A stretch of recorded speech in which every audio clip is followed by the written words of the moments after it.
Décimo simposio sobre diversidad biológica internacional. Continuamos con la conferencia. Un caso práctico de implementación del protocolo de Nagoya mediante cooperación internacional, desarrollo de cultivares ornamentales utilizando recursos genéticos nativos de Argentina, con la participación del doctor Julián Greppi del Instituto de Floricultura, INTA, Argentina. Le vamos a pedir de favor a la maestra en ciencias e ingeniera agrónoma Marcela Bullati, que es profesora titular de cultivos intensivos en la Facultad de Ciencias Agrarias de la Universidad del Litoral Argentina, quien desarrolla sus actividades en el área de floricultura y pasajismo, con énfasis en la reproducción de plantas de interés ornamental, importancia y valor paisajístico de especies nativas, silvicultura urbana, y además es integrante del comité organizador de este décimo simposio, que por favor nos presente al doctor Julián Greppi. Adelante, por favor. Muchísimas gracias. Bueno, tengo el placer de hacer la presentación de mi colega, el ingeniero agrónomo Julián Greppi, egresado de la Facultad de Agronomía y Ciencias Agroalimentarias de la Universidad de Morón. Es máster en Floricultura, egresado en la Facultad de Ciencias Agrarias de la Universidad Nacional de Lomas de Zamora, de Buenos Aires, Argentina. Investigador del Instituto Nacional de Tecnología Agropecuaria, INTA, especializándose en taxonomía botánica y el fitomejoramiento con fines ornamentales, realizando tareas que consisten en la planificación y ejecución de viajes de recolección de germoplasma y posterior determinación y evaluación del potencial ornamental de plantas nativas, mejoramiento genético con fines ornamentales y estudios taxonómicos referidos a la flora argentina. Está a cargo del programa de mejoramiento del género Mecardonia en el Instituto de Floricultura del INTA. Participa en proyectos de investigación y desarrollo referidos al sector productivo de plantas ornamentales y en convenios internacionales vinculados al acceso y uso de recursos genéticos con distintos fines, principalmente ornamentales. También con el objetivo de desarrollar el cultivo de especies vegetales nativas de la Argentina con potencial para la creación de productos farmacéuticos, alimenticios y cosméticos. Publicó más de 20 artículos científicos y ha participado en el desarrollo de numerosas variedades comerciales de plantas ornamentales, algunas de las cuales son comercializadas actualmente en el mercado argentino y también en el mercado internacional, como los cultivares de Mecardonia, introducidos no solo en Argentina, sino también en Estados Unidos, Canadá, la Unión Europea y Japón a través del convenio INTA-SACATA. Julián, el tiempo es tuyo. Muchas gracias. Paso a compartir la pantalla. Acá, ¿no? Ahí.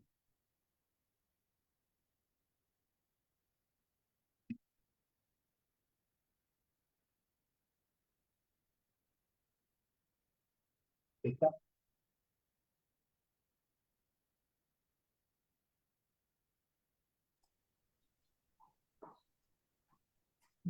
Bueno, se ve bien, se ve la imagen.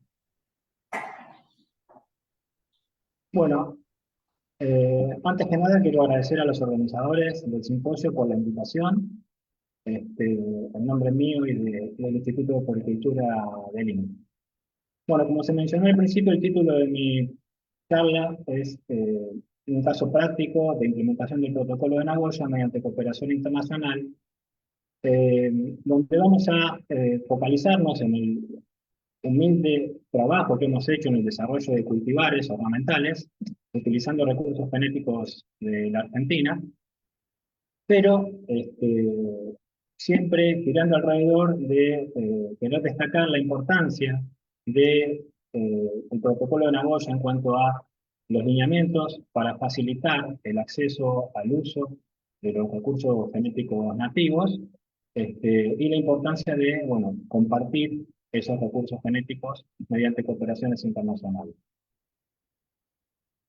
Bueno, el Instituto de Floricultura del INTA, al cual pertenezco, se encuentra ubicado en el nordeste de la provincia de Buenos Aires. El INTA es una institución que tiene presencia a lo largo y ancho de todo el país, de toda la Argentina.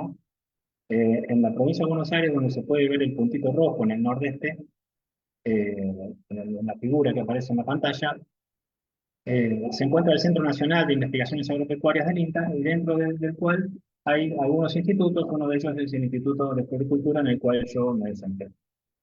Cuando hablo de floricultura me refiero a la producción de plantas con fines ornamentales, ¿no? Que en otros países, como por ejemplo creo que en México, eso está incluido dentro del término horticultura, ¿no? Que lo podríamos definir como horticultura ornamental. Nosotros en Argentina lo llamamos floricultura, esa rama de la horticultura. Bueno, dentro del Instituto de Floricultura, uno de nuestros proyectos es el desarrollo de la floricultura en la Argentina, es decir, tratar de desarrollar, de potenciar esta actividad en nuestro mercado, apuntando tanto al desarrollo de la oferta de cultivares a nivel local, como también ver la posibilidad de poder exportar de alguna manera, ya sea flores, por ejemplo, directamente, o bien desarrollar genética y poder licenciar a empresas del exterior esta genética. Bueno, nosotros lo que tenemos son programas de mejoramiento, donde incluimos en estos programas especies nativas, especies silvestres, es decir, germoplasma nativo.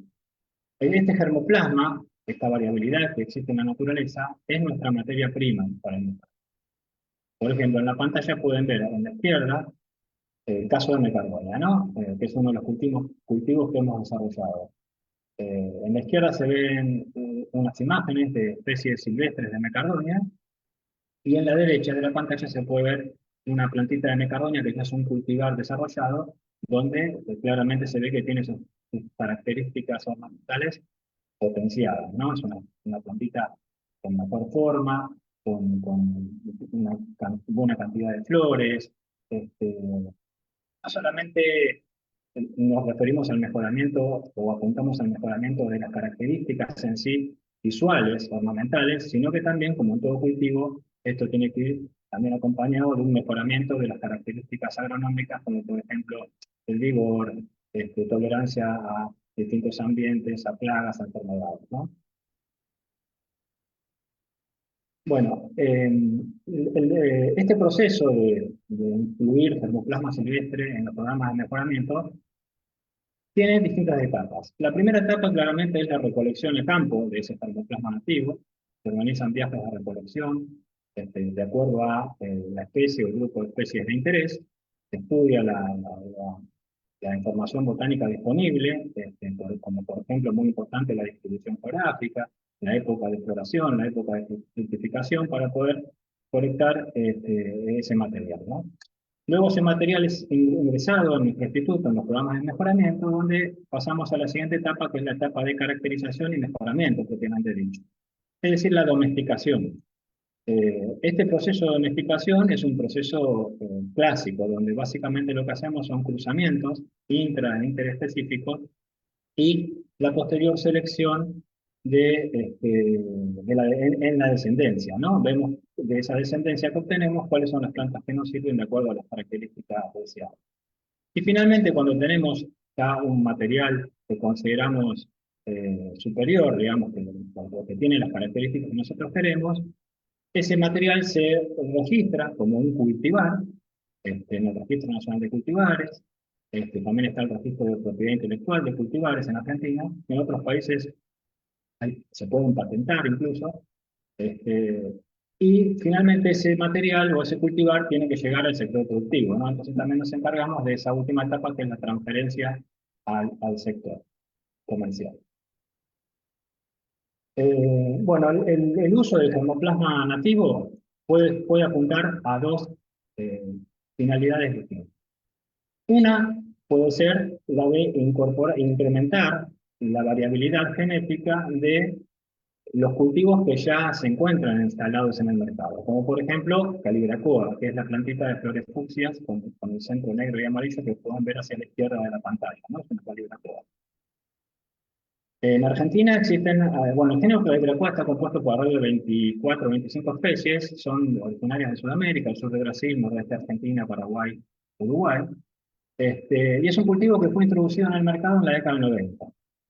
Todos estos cultivares de mecardonia iniciales fueron desarrollados, obviamente, fuera del área natural, digamos, de su distribución natural, por empresas multinacionales, como por ejemplo empresas japonesas y también de Estados Unidos, de Europa. Eh, Sin embargo, aún existen en la naturaleza eh, muchas especies de Calibracoa que no fueron incorporadas en esos programas de mejoramiento. Entonces, aún podemos encontrar en la naturaleza variabilidad que nos sirva para aumentar la oferta de cultivares de ese cultivo que ya está instalado en el mercado. También como ejemplo podría mencionar petunia, begonia, salvia, ¿no? Cualquier otro cultivo que se encuentre ya en el mercado, las petunias, por ejemplo, se cultivan desde mediados del siglo XIX, pero aún hay germoplasma silvestre de petunia que puede incorporarse a los programas de mejoramiento para obtener mayor variabilidad y mayor oferta de cultivares. Y el otro objetivo que podemos perseguir es el de crear directamente un nuevo cultivo, es decir, introducir una nueva especie al mercado mundial de plantas ornamentales, como fue el caso de mecardonia, que felizmente pudimos nosotros introducir también en otros países aparte del nuestro, y podemos decir que somos pioneros, o el primero, o uno de los primeros, pero me parece que los primeros, en haber introducido las mecadonias al cultivo, ¿no? Que eran plantas que antes no se utilizaban para nada, no tenían ningún uso, y ahora tienen un uso ornamental. Bueno, respecto al marco legal,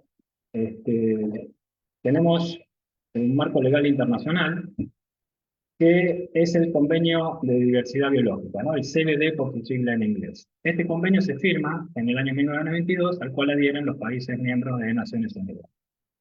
Posteriormente, como complemento al CBD, se firma en el año 2010 el Protocolo de Nagoya, que entró en vigencia recién en el año 2014. Como pueden ver, son fechas muy recientes, ¿no? O sea, es reciente la regulación internacional referida a lo que es el acceso a los recursos genéticos nativos y posterior utilización.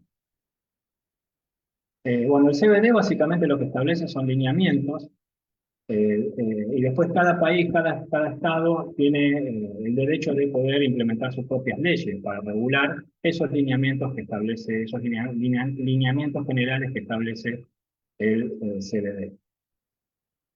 Respecto al protocolo de Nagoya, que es un complemento al CBD, lo que establece básicamente son lineamientos para garantizar que haya una distribución justa y equitativa de los beneficios y oportunidades derivadas del uso de esos recursos genéticos, ¿no?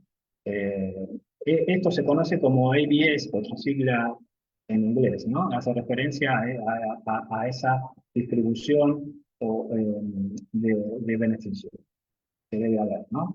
Que es lo que no se consideraba antes de la existencia de estos lineamientos o de estos convenios internacionales de Naciones Unidas. Anteriormente, no hace falta irnos muy lejos, hasta la década del 80 o principios de los 90, cuando todavía no existían estos convenios, realmente había podríamos decir, un descontrol y cualquiera podía ingresar a cualquier país, llevarse un determinado germoplasma, desarrollar un producto comercial en otro lugar, y el país de origen nunca tenía una participación por eso, ¿no? Eso es lo que viene a regular, lo que vienen a regular estos convenios internacionales. O sea, no está mal que se acceda a los recursos genéticos, pero hay que hacerlo de una manera justa y equitativa, ¿no? Bueno, en nuestro país el marco legal eh, es nuestra Constitución Nacional, en principio, que establece que los estados provinciales, nuestro país está dividido en provincias, tienen la potestad de regular el acceso a los recursos genéticos nativos. Entonces, estas provincias son las que encargadas de, ante una solicitud de una persona o de una empresa, emitir los permisos para acceder a la recolección de germoplasmas dentro de su territorio. Y en caso de que ese germoplasma pase a una etapa comercial, se deben firmar, que es lo que hacemos nosotros, acuerdos comerciales también con las provincias, dentro del marco de lo que es el protocolo de Nagoya, justamente, ¿no? Bueno, los principales aspectos que involucran eh, estos convenios, estos acuerdos con las provincias que nosotros hacemos para poder acceder a los recursos genéticos nativos, son los siguientes. Primero, no se involucran especies protegidas que estén amenazadas de extinción. En segundo lugar, bueno, no debemos causar un perjuicio a las poblaciones silvestres de las plantas que nos interesan, ¿no?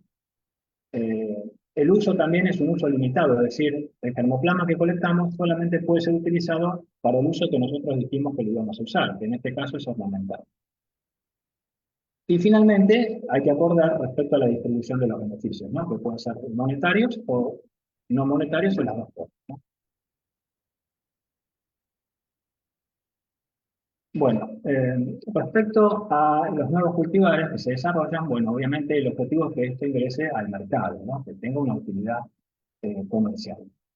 Y apuntamos a dos mercados, como dije al principio, el mercado local y el mercado internacional. Respecto al mercado local, el INTA eh, firma convenios, acuerdos con los productores que estén interesados y se les realiza una transferencia de estos materiales, de estos cultivares, en forma libre y gratuita, ¿no? Pero hay que firmar un acuerdo, porque en general son cultivares que están registrados dentro de nuestro país en lo que les mencioné, que es el Registro Nacional de Cultivares y el Registro de la Propiedad Intelectual de Cultivares.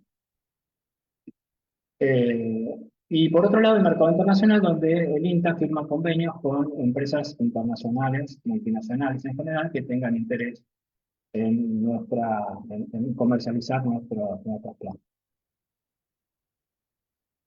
Bueno, respecto a ese segundo tipo de convenios internacionales, entre el INTA y compañías extranjeras, podemos tener dos tipos de acuerdos. Uno es la licencia de cultivares, donde la compañía solamente participa en la comercialización. Es decir, todo el desarrollo lo hace el INTA y la compañía interesada solamente se ocupa de la comercialización. Y un segundo tipo de acuerdo más complejo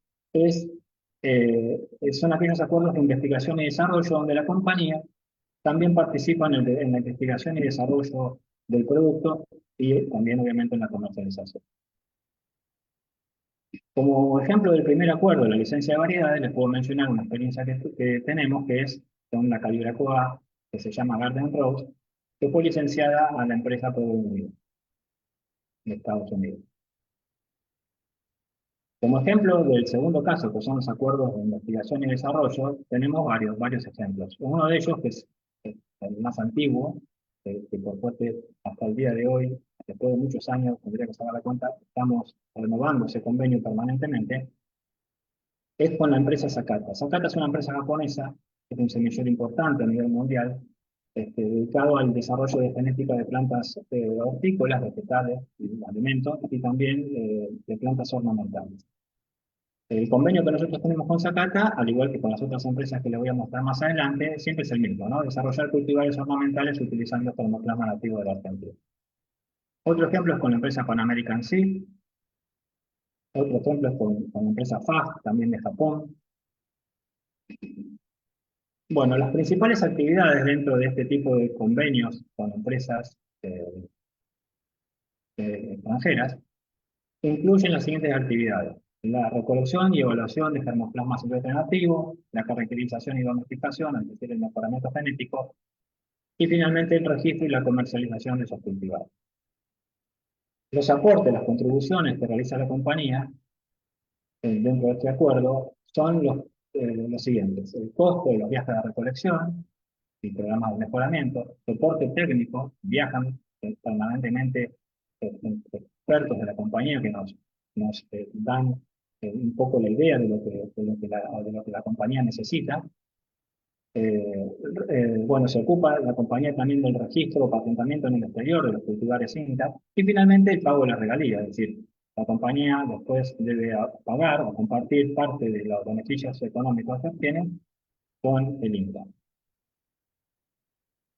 De parte del INTA, los aportes son los siguientes: equipamiento y logística para la recolección, los acuerdos con los estados provinciales para poder acceder al uso de los recursos genéticos nativos, recursos humanos, expertos del INTA, conocimiento sobre la flora nativa, que es muy importante, porque si si no conocemos la diversidad que tenemos, no podremos saber qué plantas nos pueden servir, ¿no? Por supuesto.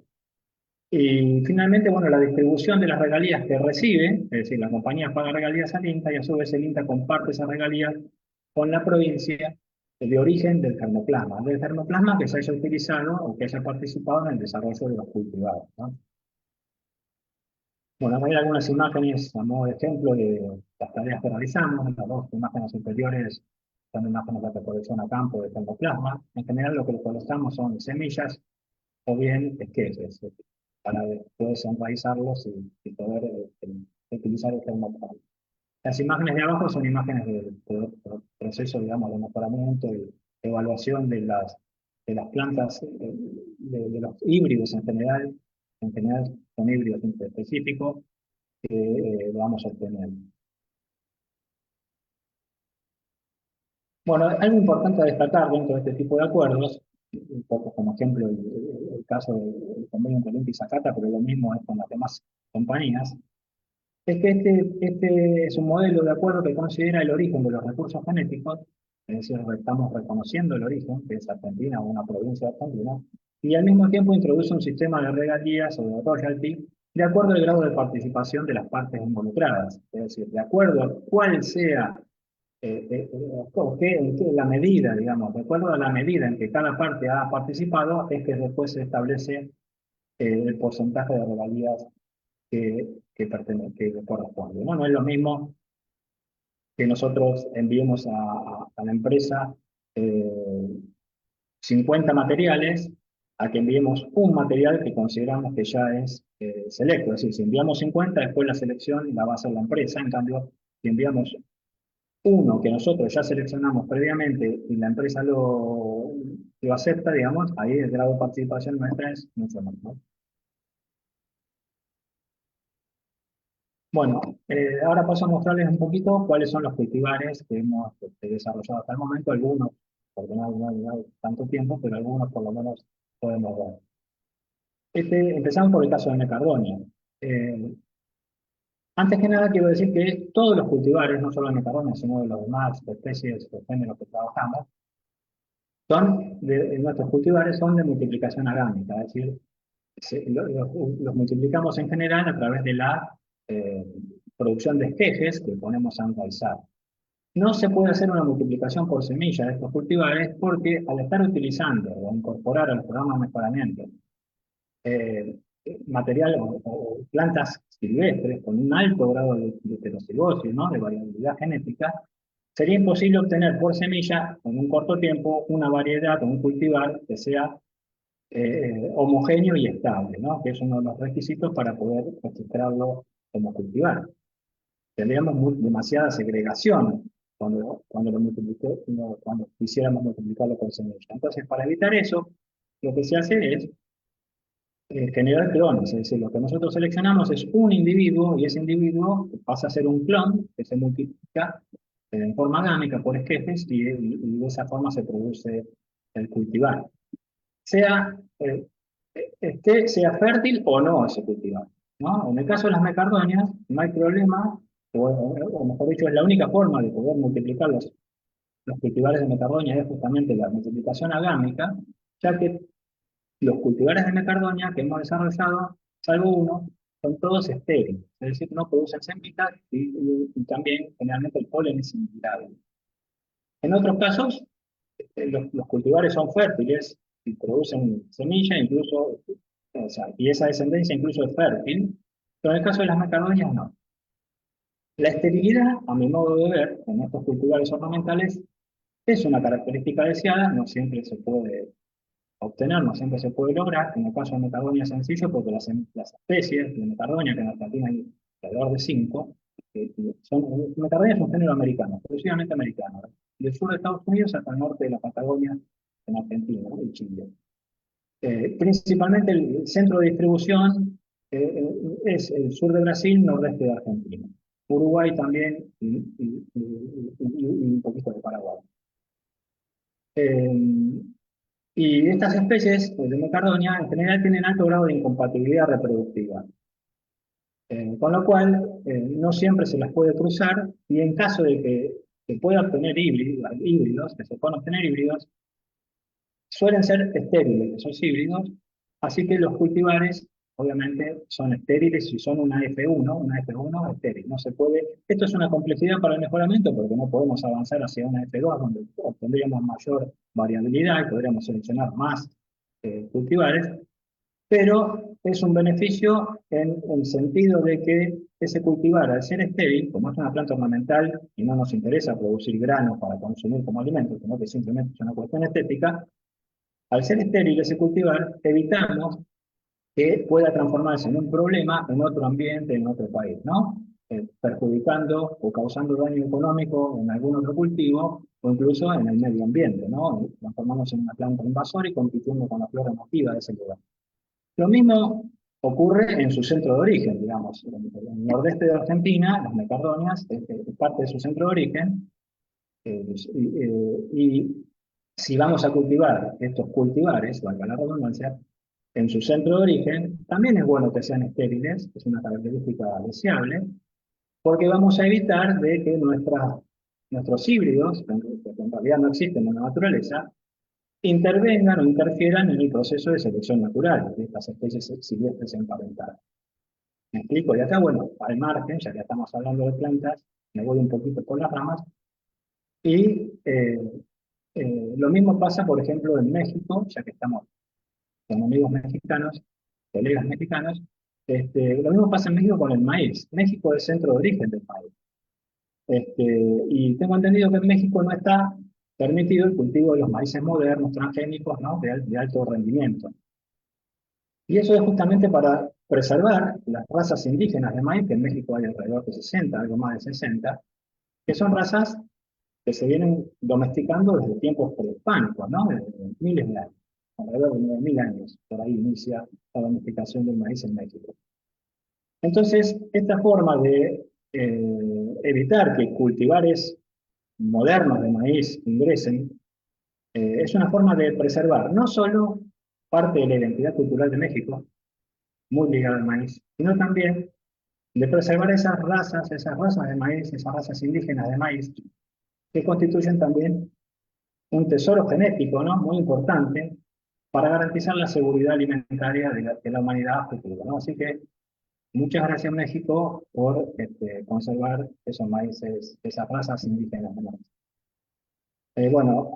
Lo mismo con el trigo. Muchas gracias México por el trigo, también tenemos que decir, ya que si bien el trigo no es originario de México ni de América, pero los trigos o los cultivares de trigo mexicanos desarrollados por Norman Borlaug en la década del 60 fueron una verdadera revolución verde en su momento que permitió salvar del hambre a, se considera que alrededor de 1.000 millones de seres humanos, principalmente en la India y Pakistán. Lo cual, digamos, eh, pone en evidencia la importancia, ¿no? De esto que dije al principio, que es de poder acceder a los recursos genéticos y poder compartir esos recursos genéticos con acuerdos comerciales de por medio o no, como lo hizo Norman Borlaug, lo cual le valió en su momento, en el año 1970, el premio Nobel de la Paz, ¿no? Bueno, siguiendo con la presentación y los cultivares de mecardonia que hemos desarrollado hasta el momento. El primero de ellos es Yellow Corsair, es un cultivar que se desarrolló para el mercado japonés, o que se logró introducir en el mercado japonés. Es interesante que la empresa Sakata, que es la que comercializa estos cultivares, utiliza como estrategia de marketing mostrar el acuerdo que tiene con Argentina, que de esa forma los consumidores pueden conocer cuál es el origen y que ese origen es perfectamente legal, ¿no? Otro cultivar es Yellow Magic Carpet, que se logra introducir en Estados Unidos, Canadá, la Unión Europea.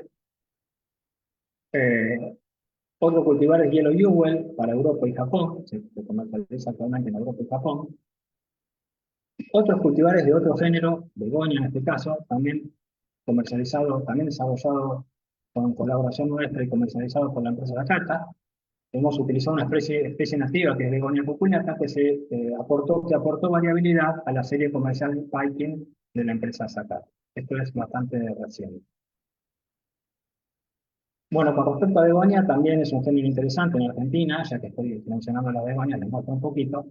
Hay alrededor de 17 especies, 20 especies en Argentina, y ahí en las imágenes podemos ver begonia boliviensis, a la izquierda de flor naranja, y en el otro extremo de flor amarilla, begonia micrantera variedad flava, que es una variedad que fue descrita en el año 2018, hace muy poquito tiempo. Y en el medio, el híbrido, begonia boliviensis por begonia micrantera variedad flava. Este híbrido, que nosotros logramos artificialmente, también se da en la naturaleza, porque las especies de begonia, a diferencia de las de mecardonia, son muy compatibles entre sí en general. Y de hecho, los cruzamientos interespecíficos en begonia es el mecanismo más importante de especiación en ese género. No así en mecardonia. En mecardonia, como las especies son incompatibles, aparentemente el mecanismo de especiación fueron las mutaciones a nivel genético. Por ejemplo, en mecardonia hemos encontrado distintos niveles de ploidía. Hay especies, la mayoría diploides, hay una tetraploide, hay una hexaploide. Y entre las diploides incluso hay distintos contenidos de ADN. O sea que es otro mecanismo de especiación distinto. Bueno, otra begonia muy linda que tenemos en el noroeste del país, esta fotito es muy reciente de un viaje que acabo de volver de Yungas, que son nuestra selva tucumano-granense, son las selvas de las laderas húmedas, ¿no? De las precordilleras, de la cordillera de los Andes. Muy linda esta begonia. Bueno, otro género con el que empezamos a trabajar recientemente también es Oxypetal. Y tenemos un convenio aquí con una empresa japonesa que se llama FA, ¿no? La sigla de FA, F-A-J. En Japón, en la década del 80, previo a la firma de los convenios internacionales que le hablaba, el CBD y el protocolo en Nagoya, se introdujo en Japón, tal vez en los 70, los 80, no lo tengo claro, una especie de oxypétalo que es originario de Brasil y Uruguay, que es oxypétalo ceruleum, que tiene flores celestes. Y se logró un cultivar que se llama Blue Star, que se comercializa con bastante éxito en Japón como flor de cobre. El problema es que solamente tienen un solo color, que es el color celeste. Nosotros en Argentina tenemos otra especie, que es Oxypetalum coccinum, que tiene flores rojas y más raramente rosadas, ¿no? En distintas poblaciones. Este es el Oxypetalum coccinum que les mencionaba, nativo de la Argentina. Entonces lo que estamos haciendo es incorporar termoplasma de esta especie al programa de mejoramiento para cruzarla con la variedad o cultivar japonés Blue Star y de esa manera tener una mayor oferta de colores en ese cultivo. Y obviamente, a mayor oferta de colores, mayor oferta de cultivares, el volumen de comercialización de ese cultivo va a crecer. Bueno, con el color rojo hasta el momento también se pudo registrar una variedad que se llama Inca Red. Y ahí en una de las fotos a la derecha, donde se ven esas personas, se ve un mensaje, digamos, donde se planta. Los cruzamientos en Oxypetalum no son dirigidos, sino que se hacen cruzamientos libres, porque es muy complicado hacer cruzamientos dirigidos por la morfología que tienen los órganos sexuales, ¿no? De las flores. Entonces se plantan hileras del Oxypetalum de flor celeste, hileras del Oxypetalum de flor rojo, y ahí en el medio podemos ver toda una gama de colores de híbridos que se han obtenido, de los cuales habrá que hacer selección para ver si podemos obtener nuevos cultivados. Bueno, como resumen de todo lo que involucran estos acuerdos internacionales que llevamos adelante en el INTA, hice este cuadrito, ¿no? Donde se puede ver ahí claramente los tres grandes componentes, que son los estados provinciales, que son los dueños, por decirlo de alguna manera, de los recursos genéticos, el INTA, y por otro lado las compañías.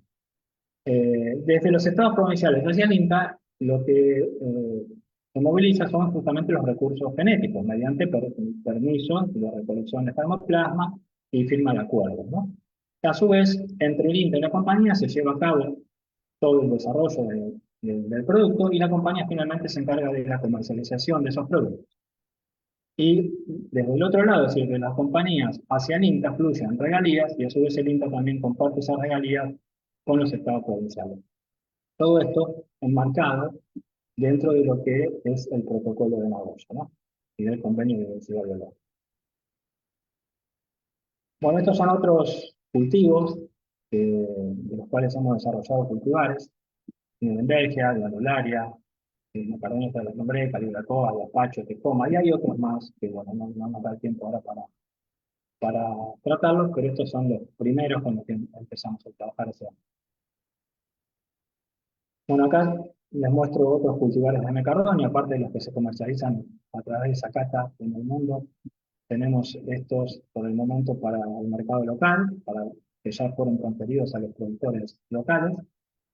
Guaraní Inca, Tataraní Inca, Potí Inca, Cambá Inca, con distintos colores, que es muy difícil lograr estos colores. En general los macarrones son todas amarillas, y al tener un alto grado de incompatibilidad reproductiva, es complicado al momento de hallar una mutación o alguna variación de color, es complicado de introducir esa variación de color a una planta ya mejorada, con una forma y características superiores, ¿no? Desde el punto de vista ornamental. Pero bueno, algún matiz de color diferente hemos logrado.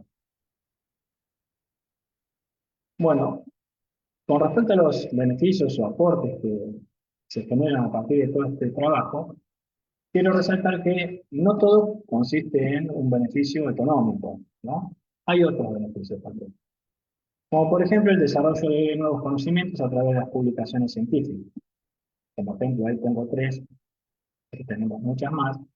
En general, de mi parte, las publicaciones siempre apuntan a lo que es cuestiones de flora nativa, taxonomía botánica, y algo referido también a relaciones de compatibilidad reproductiva en los géneros que yo trabajo, principalmente Mecardo. Ahora estoy incursionando un poquito más también en ese tema con Begonia. También, bueno, una publicación que les quiero mostrar, que es muy interesante, si no la conocen, es la Flora Argentina, que es la primera publicación en incluir a la flora argentina en su totalidad, alrededor de 10.000 especies. Nosotros somos un colaborador más, entre muchísimos, que están aportando a este proyecto, que a la cabeza del mismo se encuentra principalmente el Instituto de Botánica Darwin, que es el instituto de botánica más importante, entre otros que tenemos también muy importantes, en Argentina. Son alrededor, no tengo, todavía no se terminó, pero está a punto de finalizarse, alrededor de 20 tomos que tiene la obra. Ya están publicados pues, muchos tomos, ¿no? Pues no sé si 17 o 18 ya están publicados y están disponibles. Bueno, otro aporte, como les decía de mi parte, es el tema de la parte taxonómica, florística.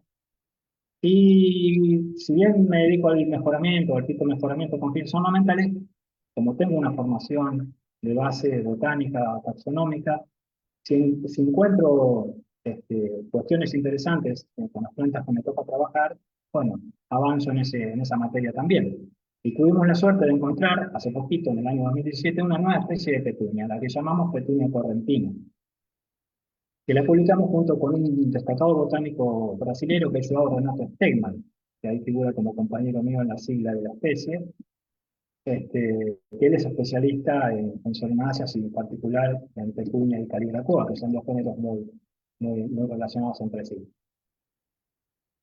Bueno, esta petunia, haber encontrado esta petunia nos puso muy contentos, ya que no solo es un aporte al conocimiento de la diversidad florística de nuestro país y del género petunia, que también las petunias son originarias de América, ¿no?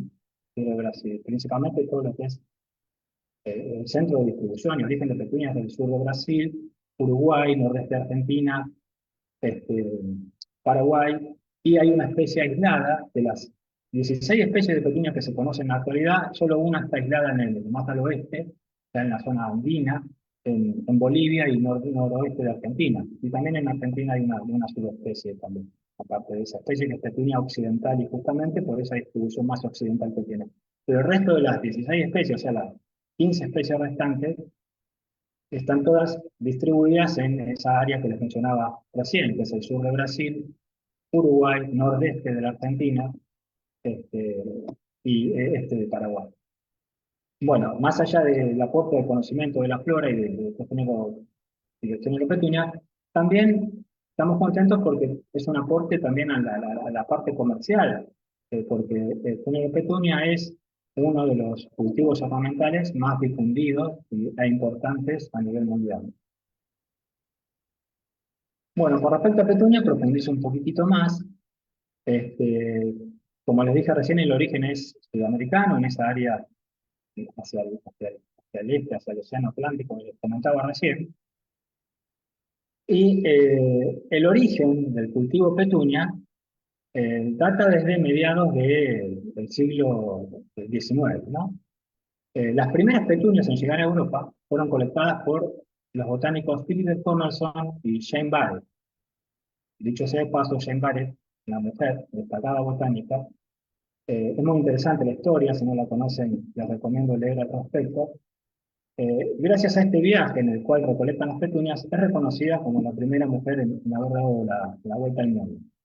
Bueno, estos botánicos, Philip Thompson y Jane Barrett, recolectan las primeras petunias que llegan a Europa, y otro botánico luego, inclusive en 1803, las describe, ¿no? Describe el género petunia. Pero estas primeras petunias son recolectadas durante un célebre viaje que encomendó la corona francesa en ese momento a Bougainville, para dar la primera vuelta al mundo para Francia, entre los años 1766 y 1769. Durante ese viaje es que Commerson y Barrett recolectan las primeras petunias que son llevadas a Europa, años más tarde. Y recién en 1834, es un botánico británico, Atkins, llamado Atkins, este, que logra el primer híbrido entre esas dos primeras especies de petunia que se habían recolectado en Uruguay. Eso no lo había dicho, se recolectaron en Uruguay, en Montevideo. Desde ahí parte el germoplasma original de petunia hacia Europa, ¿no?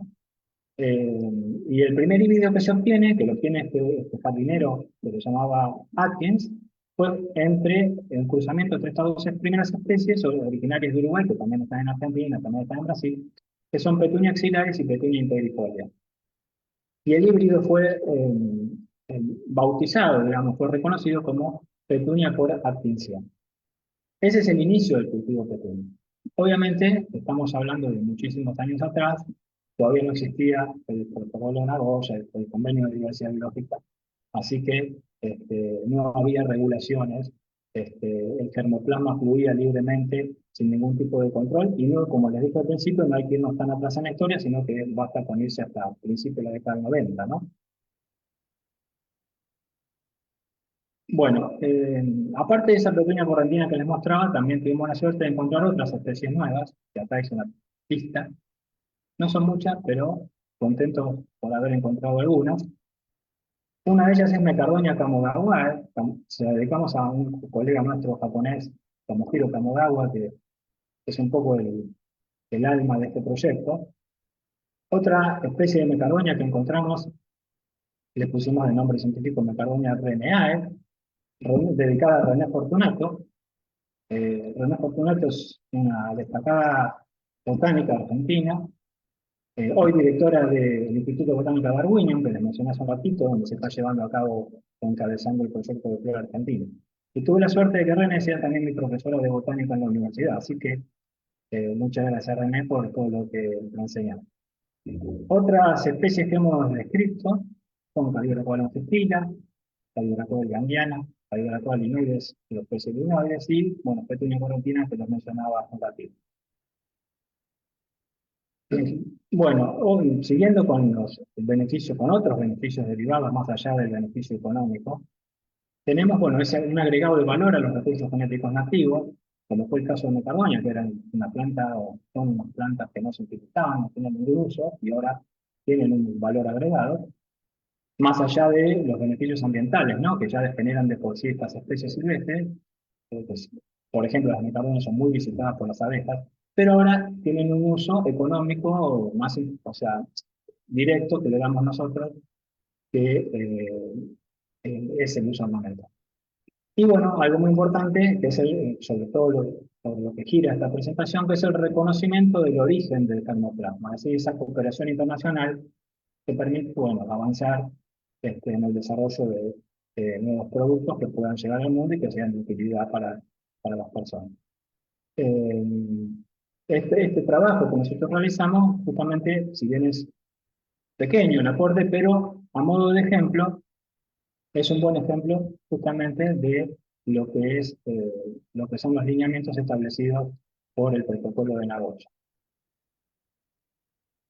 Bueno, y finalmente, nuestra misión principal como Instituto de Tecnología Agropecuaria, que es generar beneficios al sector productivo local, en este caso el sector, como dije al principio, de la floricultura o horticultura ornamental. Bueno, los aportes que creemos que estamos realizando hacia este sector son los siguientes. En primer lugar, bueno, la diversificación de la oferta de la producción con nuevos cultivares. Cultivares mejor adaptados, ya que en general todos los cultivares ornamentales que ingresan, que se producen en Argentina, son de origen importado. La genética viene, si bien tal vez de plantas nativas de Sudamérica, de Argentina, son cultivares desarrollados en el exterior. Nosotros, y obviamente no están perfectamente adaptados a este ambiente, pero funcionan bien, pero tal vez no tan bien. Y nosotros, al crear cultivares directamente en este ambiente, obviamente se entiende que esos cultivares van a estar mejor adaptados. Variedades nacionales de origen nacional, que podrían, dentro de un marco de competencia, llegar a desplazar a otras variedades que son importadas. La capacitación de recursos humanos. Y por último, la introducción de productos argentinos, de nuevos productos argentinos en otros países, ¿no? Lo cual representa un crecimiento para el mercado internacional de la economía de nuestro país, con el consecuente ingreso de regalías, o bien de regalías por esta cuestión de licenciar la genética que nosotros desarrollamos, o bien directamente de exportaciones. En este sentido, por ahora nuestro aporte es muy pequeño, ínfimo, pero a modo de ejemplo y como algo potencial, realmente es algo que merece destacar. Bueno, con esto yo finalicé la presentación. Nuevamente, muchas gracias a los organizadores por la invitación, en nombre mío y del Instituto de Floricultura, y a las personas que... Bien, muchas gracias, doctor Greppi. No sé si hay alguna pregunta, algún comentario de rápido. Estamos algo limitaditos del tiempo.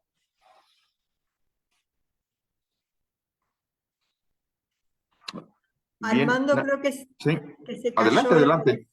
No, creo que se cayó la conexión. Ahí está, ahí volvió.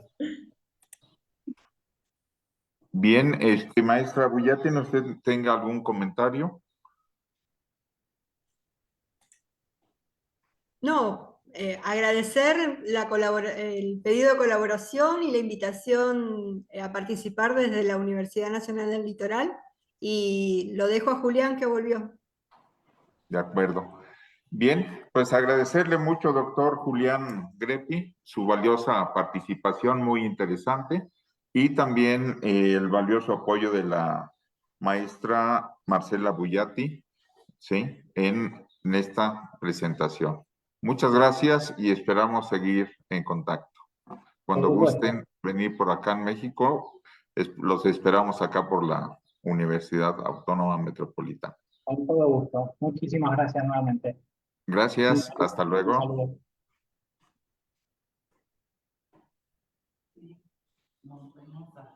Bien, nos vemos en 5 minutos. ¿Sí? En 5 minutos con la conferencia Ajardinarte por parte del arquitecto Óscar Jiménez León de Jardines de México. Gracias.